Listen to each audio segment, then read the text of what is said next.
Welcome to Smoke and Strategy, where cigars meet hustle, heritage meets vision, and real conversations light up real business. I am Duncan Echevarria, your cigar consultant, brand builder, and author of the Cigar Business Blueprint. And in this podcast, we go beyond the smoke. Every week, I'm bringing you unfiltered insight into the cigar industry and the bold strategies that build legacies. From the rollers to the retailers, from the farms to the boardroom, we'll talk partnerships, product launches, brand identity, and what it really takes to thrive in a niche market that's built on passion. This isn't just talk, this is smoke and strategy, and you're invited to the table. Follow now and light up your next move.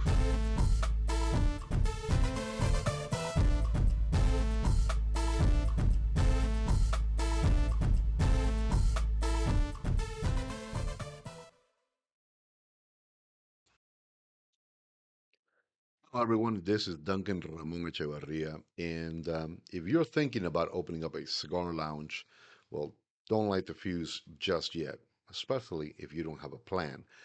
Let me show you how to build one that actually lasts. I'm also the author of the Cigar Business Blueprint, which is a guide in putting together a solid, workable business plan that can truly help you in the step by step process of opening doors to a successful cigar lounge, bar, shop, online cigar business, any of those business models that you really think you've thought about, but you didn't know exactly which way to go or which one to pick on, right?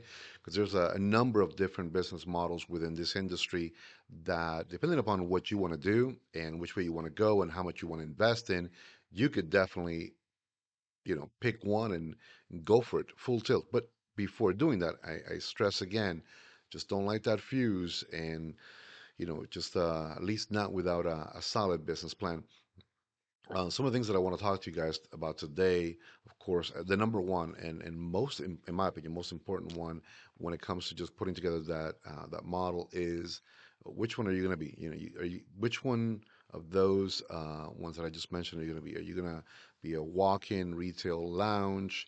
Something that's very high end, very I don't want to say hoity-toity. I don't want to say it like that. It sounds kind of corny and not quite as professional as some people want to hear it. But the truth is, you walk into some environments and you feel out of place because maybe most of the people there are dressed nicely, or just the ambiance is a little bit more upscale, and there's nothing wrong with that. There are some amazing VIP styled membership clubs or lounges that cater predominantly to that person who wants to come in and feel part of that. I love that. I love that. And again, if that is your thought process, if that is your business model that you want to pursue, kudos to you.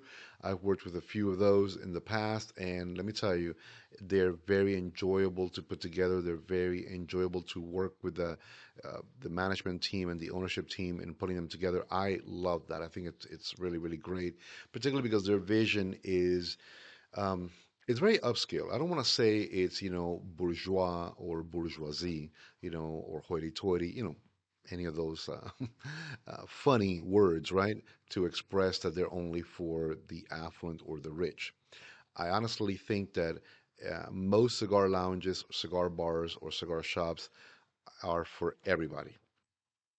Before going any further, I really also wanted to talk to you guys about the cigar I'm holding in my hands.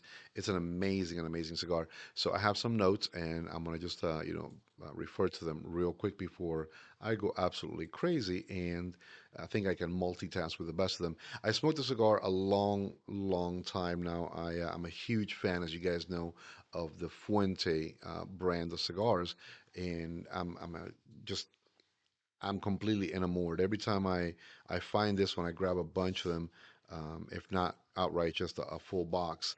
So I'm taking the cedar sleeve and the little red foot tape off of it, and I'm gonna show you guys here. This is right here. I'm sure you can see it. This is the Arturo Fuente Añejo Triple Eight. I like to call it the Ninja Spike. It's an absolutely amazing cigar. Um, it really, really is a great cigar. Um, Dimensions on this, I want to say I'm going on some of the notes that I have here on screen are 6 and 5/8 by 44. This is close to what a panetela is. Now, a panetela is not like a lancero. A lancero is a little bit smaller ring gauge and it's a bit longer. Usually, lanceros are closer to a 7 by 32, which is one of my favorite sizes. But I love panetelas. I love Lonsdales. And this may be closer to a Lonsdale than a panetela. But let me see what else I have here. So these have been out now for a number of years. I think that these originally came out, I want to say, shucks, uh, 2014, somewhere thereabouts, from what I'm looking here in my notes. Um, I think it was at one of the Fuente events, like the Family Foundation events, where it was originally released at. And this is part of the Añejo Reserva lines. You know, they do the 50, the 46, 55s, 49s, and these are predominantly like original releases. Some of them go a little bit, older. The 77 goes back to 2001, and so on and so forth. Again, I'm looking here real quick at my notes. Of course, this is a country of origin is the Dominican Republic. It was done at Tabacalera A Fuente y Compañía. The wrapper is a Connecticut broadleaf, the binder Dominican, the filler Dominican as well. And it's a Lonsdale. I did write down here. I have my Word document in front of me. I am so tech challenged sometimes. I'm doing this, but I'm also kind of like, if you can see on the screen, I'm scrolling. So just to make sure that I got all my notes, because I don't want to bore you with everything that I wrote down on this stuff. So, then we can continue with the conversation I was having about, which business model might be the best one for you or that you've thought about, opening up a cigar shop with. So this actually, if you guys can see again, it's a beautiful torpedo cap, but it's an open torpedo cap. It's not your standard, right? Um, I like it. I think it's very unique. It's something that it's not common. We're accustomed to seeing, the little torpedo points on the cigars, uh, predominantly on the bigger ring gauges, 52s and 54s. But on a 44 Lonsdale, I love it, and the fact that it's got a little open tip cap, I think it's very very unique.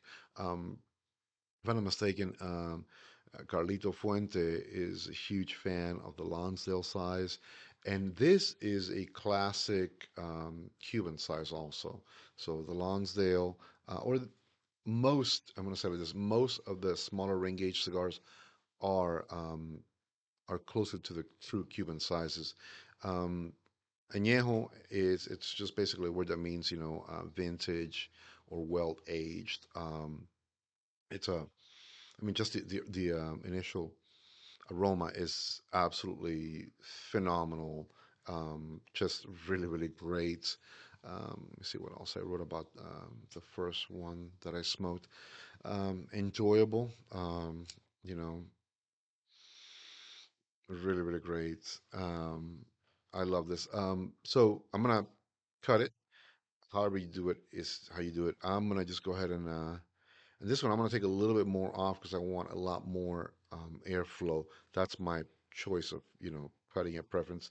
I'm not going to cut it straight across, as you guys can see, like that, right? I'm not going to do that. It's a straight cutter, but I'm going to cut at a bit of an angle. I found that with this cigar, it just works out so much better. At least for me, it does. So you can see right there, it's a little bit of an angle cut. Um, you know, it just seems to somehow open it up more, allow me for a better draw. I've been seeing more and more folks just doing this, which I think is great. I mean, I've been seeing it for forever, but I don't know if it's become now stylish to do it. The cold draw or just without it being lit to get those first initial I guess tastes in your mouth. I've been doing this for years. I've known people who've been doing it for years. I mean, I've heard it, called a cold draw, but I don't know. Everybody just does these things. Um, I guess either to be different, to be unique, to be whatever. But let me see what I get. You guys know me. I don't do those fancy flavors, but let me see what I get. Mm.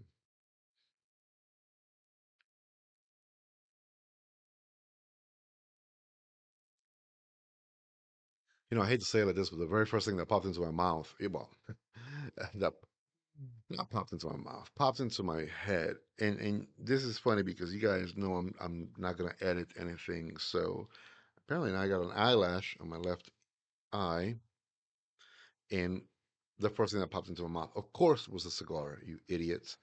Um, what popped into my head was when I was getting a cold draw was um, almost like a raisin flavor, like a little raisiny flavor, which I like that. I mean, I think it's great. Mm, let me see what else I got here written down. I think the first one I smoked a couple of days ago, it took me about an hour. It's what I put here, 15 minutes to about an hour, 50 to 60 minutes. Um, mm, yeah, I like it. It's sweet. It's sweet in a natural way. It's delicious, even pre-light. So, and again, I know a lot of people, use terminologies now. To me, apparently, I'm thinking, well, has that been around now for a while? Is it new? Is it not new? So, cold draw is now like a thing that a lot of the young connoisseurs or the young aficionados are, you know, doing before they light a cigar. I do it sometimes. I don't do it sometimes. So it's not like it's a major go-to for me. I just wanted to try. I wanted to see what it would be like. You know, I recommend it and I don't recommend it. It doesn't matter. It doesn't change anything. By the way, my videos, I'm gonna just tell you guys right off the bat, are not exciting. um, no doubt, right? They're not glamorous. They're not a lot of pop, and there's not a lot that goes on, and then it's just me having a conversation with you about whatever cigar I'm smoking at the time, and whatever the topic of conversation is that I choose to bring to you. Some of it could be some, great, you know, um, pieces of information that can help you. Like for example, today I want to talk about, choosing that right business model before you do anything. Even in my opinion, before you think about the money, before you think about the location, before you think about anything else, what do you want to be? What do you want to do? What do you want eventually when people walk into your shop, your lounge, your bar, your establishment, and the moment they walk in, they're like, "Oh, I know what this is." Oh, I can tell this is great. Because there are clients that I've had, and there are environments, there are shops that truly, in my opinion, you walk in and you're guessing. You're like, okay, well, what is this? You know, um, I'm gonna take a few puffs. But if you notice, see, nice smoke right there, nice smoke in front of the camera in front of me, right there. So you want to toast your cigar to the level that it generates some nice smoke on its own. Um, I go back to it. Listen, however you do your cut and light, rock and roll, baby. Um, I am very, very old school. I am very, very simple. Um, I toast the foot to the point that it just goes on its own. Maybe agitate it a little bit as well, blow on it a little bit, and then proceed to huffing and puffing. Also, look at where my hand is, look at where the lighter is, and look at where the cigar is. It's not here. Sometimes I will bring it up just a little bit more, but it's not what I recommend to anybody because the more heat, you're going to be burning. You're going to be really, really charring, burning. You're going to be creating a cinder almost. So look right here. Watch. Oh yeah. Hey, that's all there's to it. That's all there's to it. Beautiful glow. I know. I had a beautiful glow this morning when I woke up. It was just stunning to look at me, right? It was a beautiful glow. Don't laugh. Don't laugh. Um, I had to literally run, um, wash my face, do what I do, and just the hair, the makeup, all of that stuff, right? No, and all I kept thinking is like, man, I just need a cup of coffee. I just need to get out, go get me some fresh bread, and all I wanted was just a cup of coffee. And right now, as a matter of fact, I'm gonna show you um, what kind of coffee I do. I love this coffee brand, Road Dog Coffee Company. It is my go-to when I want to have a nice big, cup of coffee that's full body, that's rich, that's enticing, that's really great. That's what I go for. And I want to take a second, then I come back, and we're going to continue talking about which business model to choose from and the Arturo Fuente Añejo 888, better known as the Ninja Spike. Hey, my friends, are you as much of a coffee lover as I am? 'Cause let me tell you, you are. This one's for the road warriors, the patriots, the everyday heroes who keep this country moving. This is Road Dog Coffee. Let me tell you, we're not here for watered down swill. We're here to stage a full throttle rebellion against bland corporate blends that forgot what real coffee tastes like. At Road Dog, every roast is a rally cry, crafted with purpose, packed with bold flavor, and roasted for the long haul. Our beans are meticulously selected, fired with authenticity, and built to awaken your senses mile after mile. We're more than just a coffee company, we're a family, a movement, a tribute to hardworking Americans who still believe in tradition, grit, and great coffee. Join the rebellion, fuel your journey, and taste what it means to be Road Dog approved. Sign up now for exclusive offers, brewing tips, and bold blends that fuel the American dream. Road Dog Coffee, crafted for the long haul, built for the bold.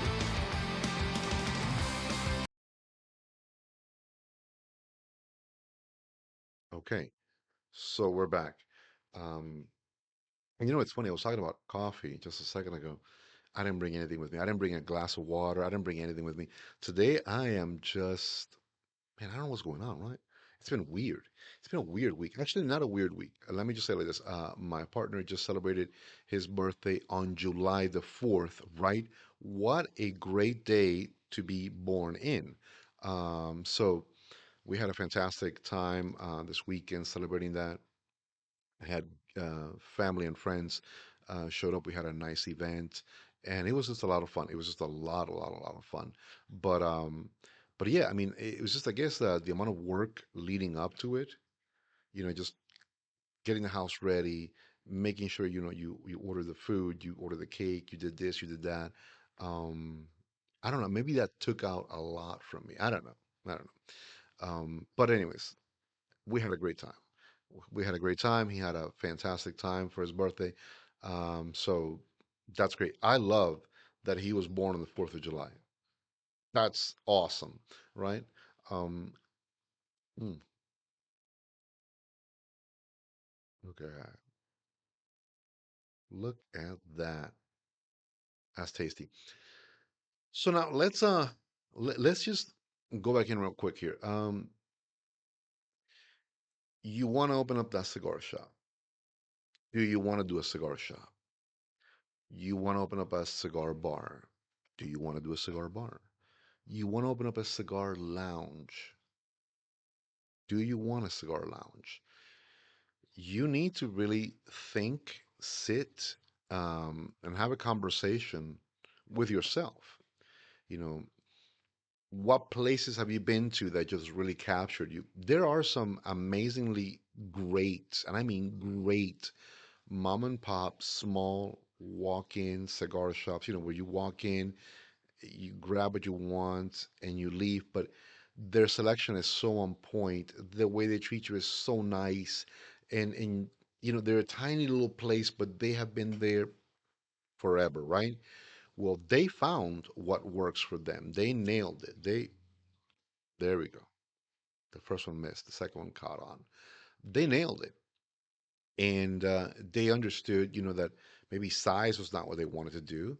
They wanted a small footprint, but they wanted a really well curated, walk-in humidor, so that when their clients walk in, and they're like, oh wow, look, we got the register there, we got accessories there, we got some swag over here, but look, there's the walk-in humidor right there. Boom. So everything's almost like a wheel hub, right? You stand in and you can see everything immediately.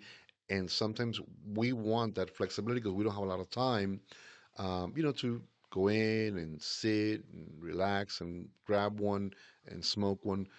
We just want a place that, boom, we go in, we see what we want, we see what, really is uh, exactly what I wanted to smoke for today, and maybe one or two things that we like. So it's all easy for us. Well, that business model is just your prototypical cigar shop. Cigar shop. Um, in there, you can find, of course, um, a great accessory line, or beautiful accessories. You can find in there, maybe some swag from their events that maybe being small doesn't mean that they don't have big events. Maybe they do big events, right? Because they're able to put money into those big events because they keep a certain budget that allows them to, do them. So size helps them in that regards. Maybe they don't have a lot of employees. Maybe it is just, a husband and wife team, or maybe it's just a couple of guys. They wanted to go into it together. That was their dream. And so they're able to, one guy works one day, the other guy works the other day, and they alternate. So again, there's many ways to save money. There's many ways to, take that saved money and allocate it to the things that are going to make you more money, right? And that's what we want. We want to find out that model, that recipe, that uh, guide that will make us that money without killing us. And like I said, I have walked into some amazing small, and I mean like uh, less than 300 square feet. Less than 300 square feet. Even smaller than that. I'm not even gonna lie to you. Where all you had was the register, maybe a little space in between the register, and they created space for a walk-in. And even the walk-in humidor was maybe um, 8 feet deep by 10 feet wide. Who knows, right? 80 square foot. But they capitalized on every square inch from the floor straight up to the ceiling. I mean, literally, they brought in exactly what people like. They travel. This is a someone I know, and we briefly did some work for them. We consulted for them some years back. They traveled to different shops. They saw what was working, what was not working. They looked at different brands that they felt would work really, really well. And that's the other thing as well. When you're putting together your humidor, you know, you cannot bring everything you want, because it's not going to happen like that. You got to begin seeing what it is that people want. What is the go-tos? So this is where it also comes into play that I tell folks. A lot of times you got to think about an 80-20 rule. 80% of your humidor, in my opinion, should go. My opinion. I said that. In my opinion. Don't get hissy fits and stuff like that. I'd say 80% of the humidor should go towards legacy brands. 20% should be boutiques, the unique things, the hard to find lines of cigars that maybe, are regional, or, they're just popular. Again, just boutique, let's just use that word for now. And you're going to ask me one day, well, what's a boutique cigar? Well, a boutique cigar at one point was a company that was producing, I believe it was just less than 1 million cigars a year. And it was a small, uh, company that had its own factory, but again, it was built all around the 1 million or less cigars a year mark, right? They kept that, that number um, right there. They didn't go beyond that because they preferred, to be able to focus on that. And usually it would go towards, because there's a small quantity of cigars that they produce a year, there's more quality, there's more a higher grade of tobacco going into it. So not, today's topic is not about the boutique, cigar industry. There's a great guy out there. I'm gonna see if I can, try to talk him into joining us one day so he can give us, a little bit more information on that. Um, it's actually a couple of great guys that I know. One of them, of course, is my good friend Oscar Rodriguez. Another gentleman, his name is Dr. Gary Caffey. These are two doctors. These are both owners of, private label boutique cigars companies. As of course, my good friend Kerry Horney, he did his own private label, and he ran a boutique cigar company as well. So there are people that I know that I have experienced a lot of business with them, and I've learned from them a lot. And they are in the boutique industry. So, but that's going to be another topic, which I think we're all going to enjoy that day. We're going to just dedicate that day to just that. But going back to it, so um, you could do a lot with a small shop. You don't have to go crazy thinking, well, I'm gonna have to like invest, $1 million. You don't need to do that. One second, because as you guys know, I talk a lot more than I smoke when I'm doing these things. Yep, it went out. So he said, I think it went out. I'm gonna just give it a little bit more fire and get it going again.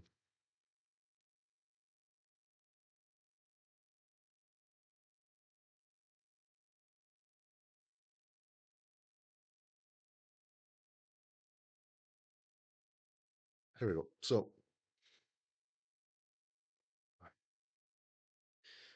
I say, if you've got, how many is the ballpark number, right? You got $50,000. Don't hold me to that number. It is not written in stone. It's not, you know, a forever number. But you got $50,000. And you tell me, hey Duncan, I would like to start something small but very well done. Fantastic. I think it's a nice, small, tight, workable number. And the first thing I'm going to tell you is half of that goes immediately to your inventory, just half. The other half is where everything else comes into play. Well, now we're going to look for a nice small place. If you're, for example, in North Carolina, and each state is different. In North Carolina, I believe it was in 2009, July 16th, somewhere thereabouts. If you, I know it was in July, or was it June? June, July. Let's say, whatever. June, July of, but it was 2009. If you were already in existing environments, you could smoke in there, you could drink, all these things, you were exempted, you were grandfathered in. Afterwards, there's a couple of different, you know, obstacles you gotta jump over and some hoops that you gotta jump through to figure out how you're gonna be able to get a place where you can smoke. But let's say, you want a small place and you came across this great little standalone, environment, um, an old house maybe. I've seen that done and successfully. Um, anyways, and you say, well, I can't buy it because they're not looking to sell it, but they're asking, let's say, for a rent, of $1,000, a month. Well, okay, so you got $25,000 left. I would automatically, in my opinion, I would say, well, 12,000. I'm gonna forget about those. That's rent for a year. That's rent for a year, and I would then say, well, now I have $13,000. 13,000 is going to be, my tobacco licenses, my upfit. If I need to do some, changing, some paint, some patchwork, now you want to like, maybe do a little bit of the aesthetics, signage, all of those things that, visibly will make your location kind of like stand out a little bit. Again, I'm keeping it very simple. There's a lot more to this, but I want you guys to take away from, the idea of what a small shop, right? A small shop. We're not talking about a cigar bar. We're not talking about a cigar lounge. We're talking about a small shop that really is going to work well for folks who want to, come in, see what you got, grab, purchase, and go right back out. Maybe a small, little tiny sitting area. If we can wing it, right? Why not? Maybe a small, little tiny sitting area. But we're gonna say, okay, now we got $13,000. Um, hire, maybe a professional, contractor and say, okay, look, man, um, I'm going to go ahead and take a space here, and I'm going to convert it into a humidor. Well, you don't have a lot of space to work with. So I would always say, maybe a 10 by 10 space. 100 square feet, great. You cannot go wrong with that. Um, and just dedicate that space, whether it's let's say if it's a house, you're in a house, right? You're gonna convert one of the bedrooms or one of the rooms, let's say one of the rooms in the house, you're gonna convert that into a walk-in humidor. So you gotta really begin with, what can you do on a rental property and what can't you do?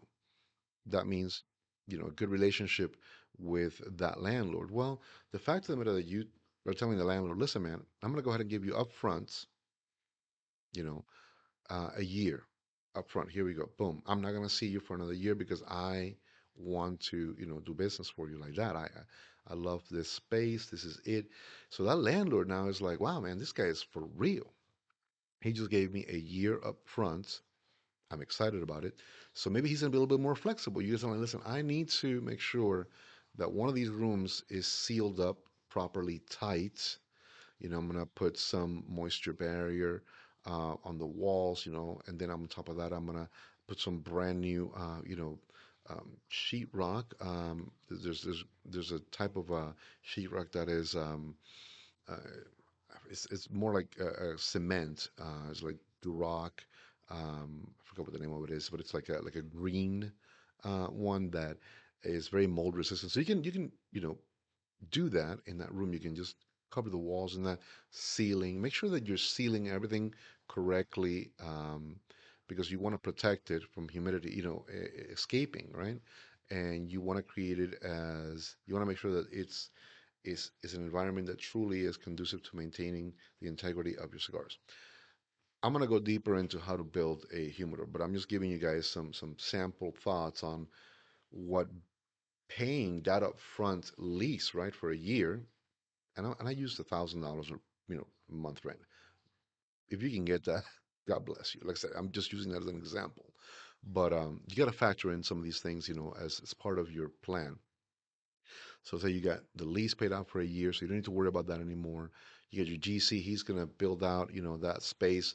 Let's say 6 grand. What's gonna cost you? It's not a big space, 10 by 10, or you're gonna seal off a whole room. However you gonna do it, boom. You're gonna give him the prerequisites of how it is that you want to build, because it's in the guide. I'm giving it to you, all the names that I can't come up with right now, forgetting them, for the moisture barriers, the paints, the new sheeting that's going to go on those, all of that stuff. It's in the guide. So right, so you're going to give him and says, this is how I want it built, and this is the materials that I want you to use. So let's say $6,000 is your budget. Well, out of the 13, right now you take out 16, yeah, 6,000. Well, you're down to seven.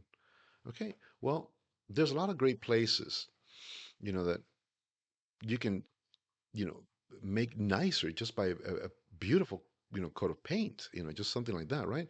You patch up all the, holes in the walls, and you just give it a fresh, beautiful coat of paint. I always prefer, putting kilns as your base coat. It protects against mold and mildew as well. So, then you pick a color, have fun. Um, if you got tons of windows, listen, fabric is your friend. I'm gonna tell you this. I did interior design in Miami for 15 years. Fabric is your friend. Cover the windows with go to your local Lorraine fabric store. You know, I tell you what, anyone there will know at least 3 or 4 people who do curtains locally. or who know how to use a sewing machine locally, and you just buy the fabric, tell them to create, some nice hems, tabs on top, whatever, and boom, now you have very inexpensive, beautiful, luxurious looking curtains that softens the space, the environment. If you want to do that, and people say, well, curtains absorb smoke. Yeah, I understand that. Well, the entire house is going to absorb smoke, so don't worry about it. It's okay. You're looking to create a nice visual impact. If not, put some bluebird blinds. Easy breezy, Japanesey. Nobody got hurt. Um, then, in my opinion, if you're all about maybe creating, an area for displays, Habitat for Humanities, sometimes you can find old displays that other shops who closed down turned into them, and they're being sold very inexpensively. You can refurbish them and give them a brand new life. There's a ton of great environments where you can do that. For example, locally here we have two Habitat for Humanities or the Restore, right? That are not far from each other. So I go to them all the time. There's another great organization is called Special Treasures. Shout out. They work predominantly to assist children's programs locally. So people donate there. They sell that stuff, and that money goes towards children and education and whatnot, which I think is great. There is literally a mosquito driving me crazy in front of me right now. Mosquito, go away. Um, See, I talk too much. Anyways, and you can go to these places, you can find great pieces of furniture for a fraction, and I mean a fraction of what it would cost. You know, your licenses, just to tobacco license to operate, your business license, all of these things, you're looking maybe about $1,000, $1,500. I would say no more than $2,000 for furnishings, and decor. Um, Maybe a nice sign outside for a few $100. There are ways and there are ways. Like I said, I'm not going to go into all the particulars, but that's right there, $50,000. And you're going to have a great place that when you open your doors, people are going to be like, oh, wow, I love this quaint little cigar shop, right? And $25,000 buys you around 250 facings or 250 boxes of cigars. Um, you average out, I have a calculation that you average out each cigar box is about $100 cost. I- the average, right? Some are $80, some 120, some are more. But the average that can get you a really great selection, 250, boxes or facings, it's really a great startup. Mm.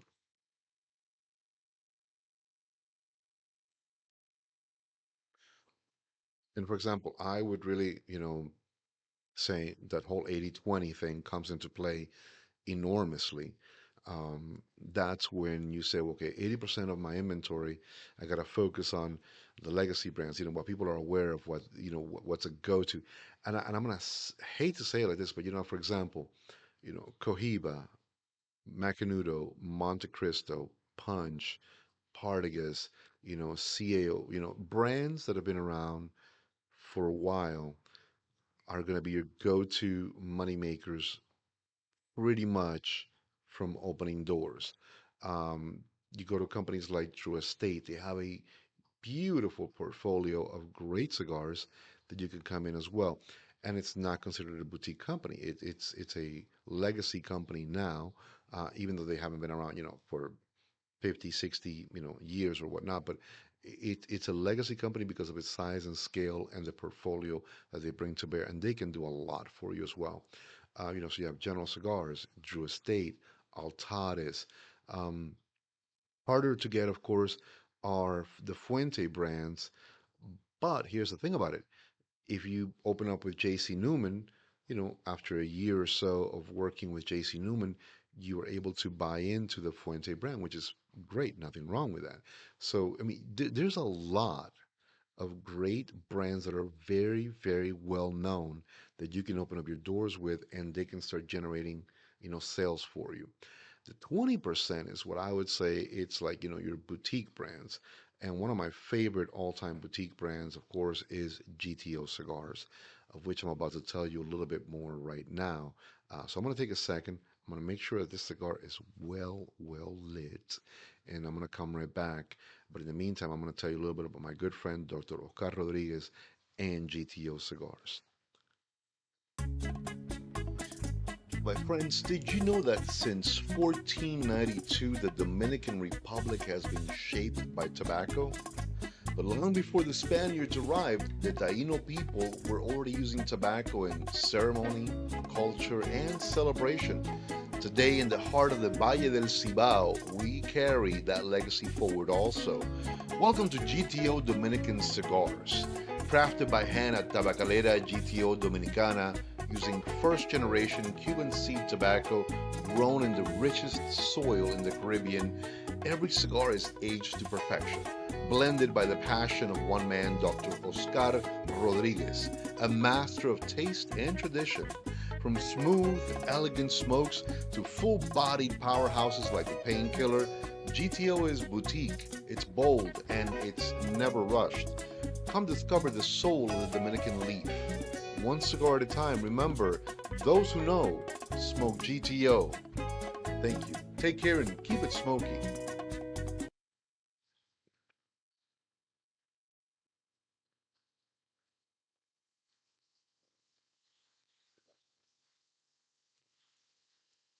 All right. So there we go. One of the good things also about the some boutique brands, they're a little bit more hungry for that shelf space, so they can actually work with you a little bit better too. So um, don't ever think it's wrong to try to negotiate a little bit of a better deal. There's nothing wrong with that.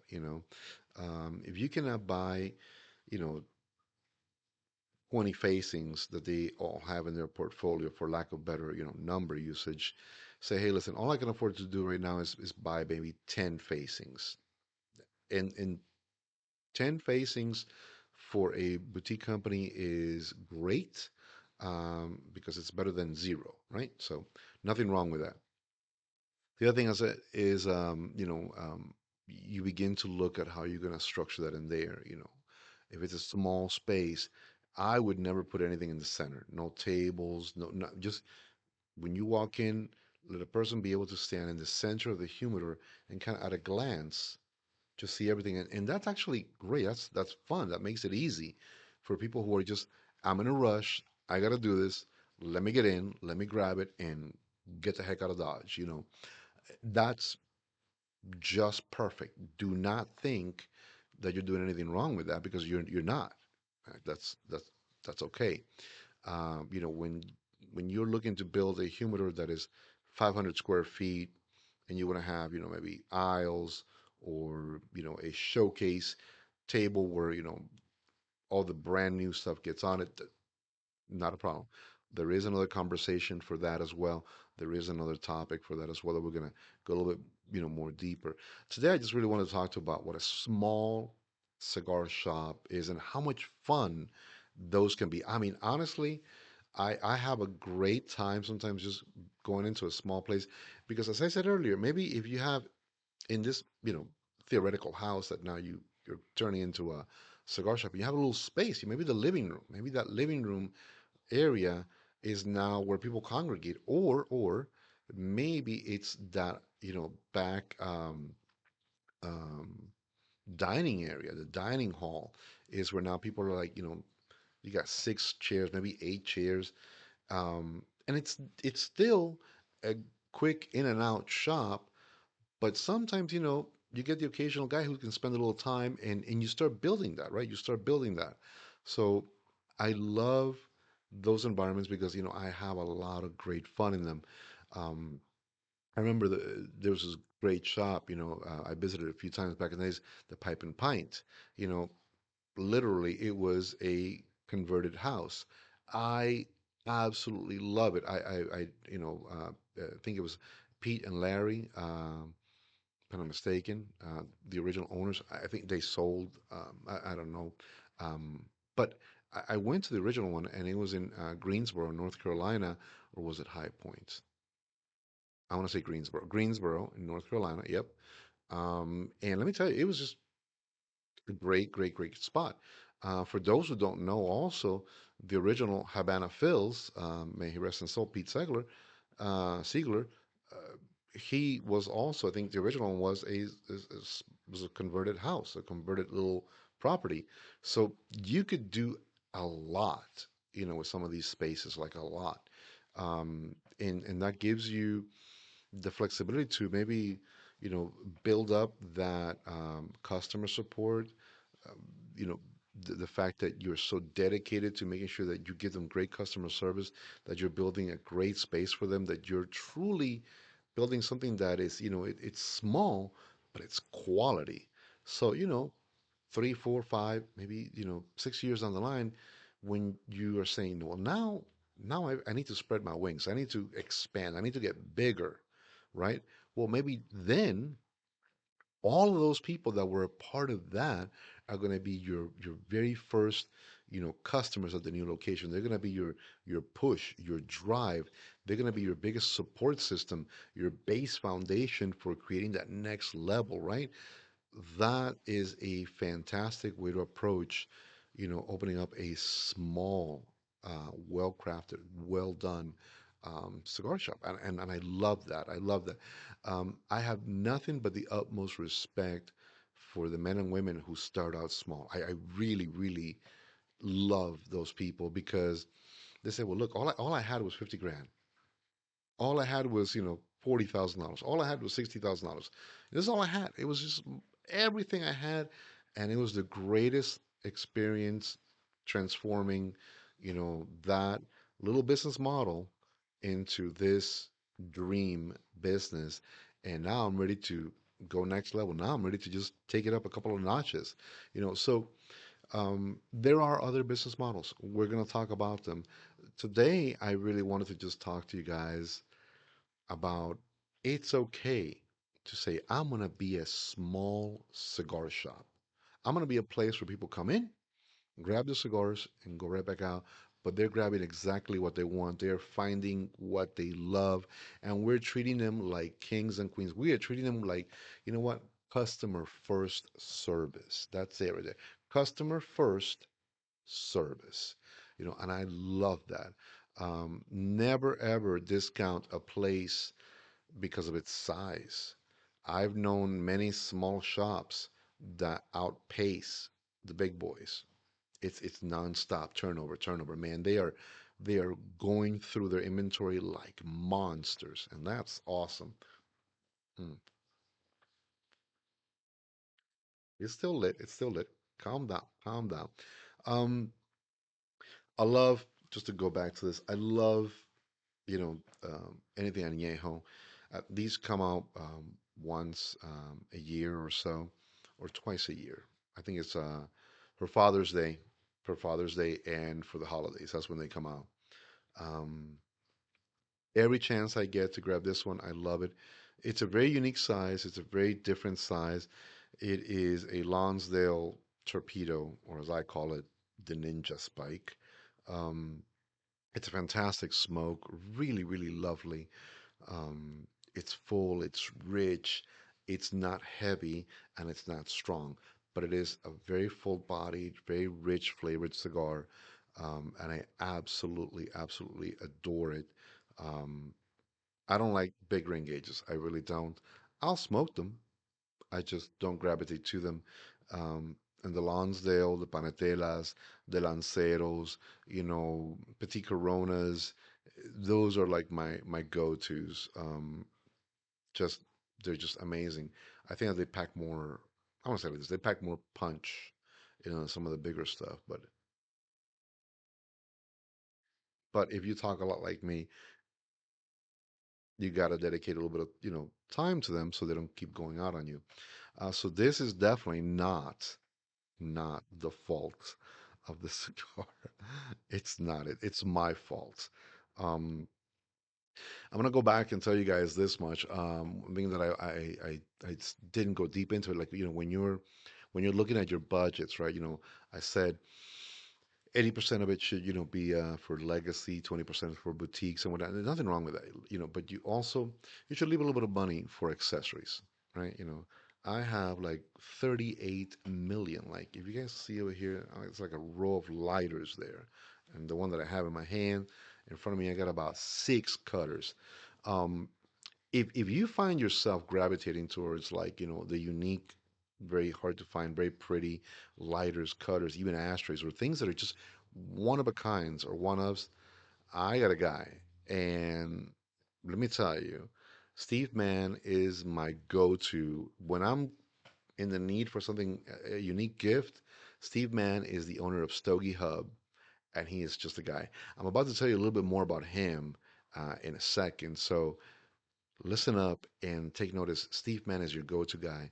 If you have some pieces that are just out of this world, insanely awesome, you're a shop owner and you're like, oh man, but nobody's buying them. I don't know what I'm going to do. So I'll tell you what, call him, let him flip that for you. It's going to put some money back into your pocket, which then you can buy some great cigars for your small cigar shop, right? You can put that money to work again. And if you are like I don't want to say collector like me, but if you're a fool like me that just runs and buys the latest and greatest gadgets and stuff, Steve Mann is your go-to guy. It's going to be stogiehub.com, and listen up. Here it is. Hello, my friends. Let me tell you about a great place where fine cigars meet elite craftsmanship. Now, this is StogieHub.com. Founded by entrepreneur and good friend of mine, Stephen Mann, Stogie Hub was built to bring unity to a fragmented market, connecting cigar lovers with premium accessories in one elegant space. It's secure, it's seamless, and it's designed for those who know the difference between a hobby and a lifestyle. But this is more than a marketplace, it's a community, a place to trade, learn, and share stories through the Burn and Learn podcast hosted by Stephen Mann. And also, it's a place where you can come 24/7 for tremendous customer support, trusted reviews. Definitely a promise also to evolve with the industry and stay on the cutting edge of the needs of the clients. Stogie Hub isn't just keeping up, they're setting up a brand new standard. Stogie Hub, remember, where every puff is perfection. Stay smoky, my friends.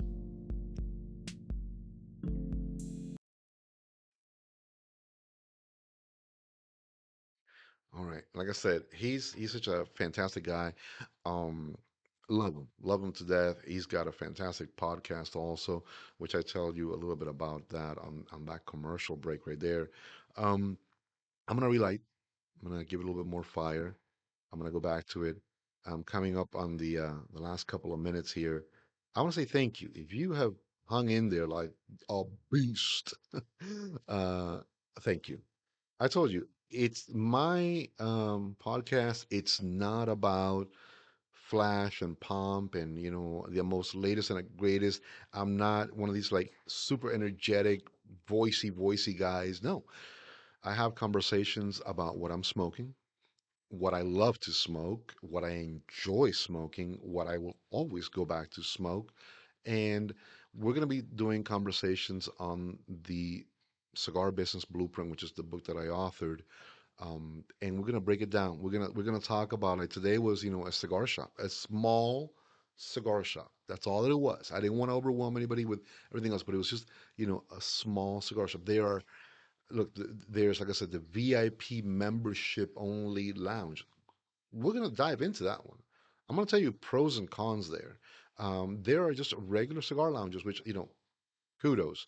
Love a good cigar lounge, a chill place, a cigar bar. I actually ran a cigar bar for a good friend of mine, and it was one of the most fun times I ever had in my life. So we're going to talk about all these things I've done, all these places I've worked in, and if one of them strikes a chord with you, and you're like, it's the one. Well, hopefully then this conversation, this video, this podcast then helped a little bit, right? Um, If you haven't done so yet, definitely go to the website. It's going to be right down there. Um, go get the guide. It's a book, but I tell everybody, I just, I didn't even have it here. That's how unprepared I came. That's how, this is how real this thing is. But I normally have it here, right? It is a cigar business blueprint. It's a quick, easy read. But here's the thing with that. You're gonna keep going back and back and back, and you're like, oh man, that's that section I need to reread. That's that section I needed. So thank you, everybody. To all of you who have this dream of owning a cigar shop or just going into the cigar industry, I got you. I got you. Listen, I'm there. I'm with you 100%. Let's get it done. Give me a call, shoot me an email, send me a text, tell me, hey, dude, I need you, and I will be right there, my friends. In the meantime, have a great one. God bless you. And for God's sakes, keep smoking only good cigars. That's all I want. Good cigars for you. Bye bye.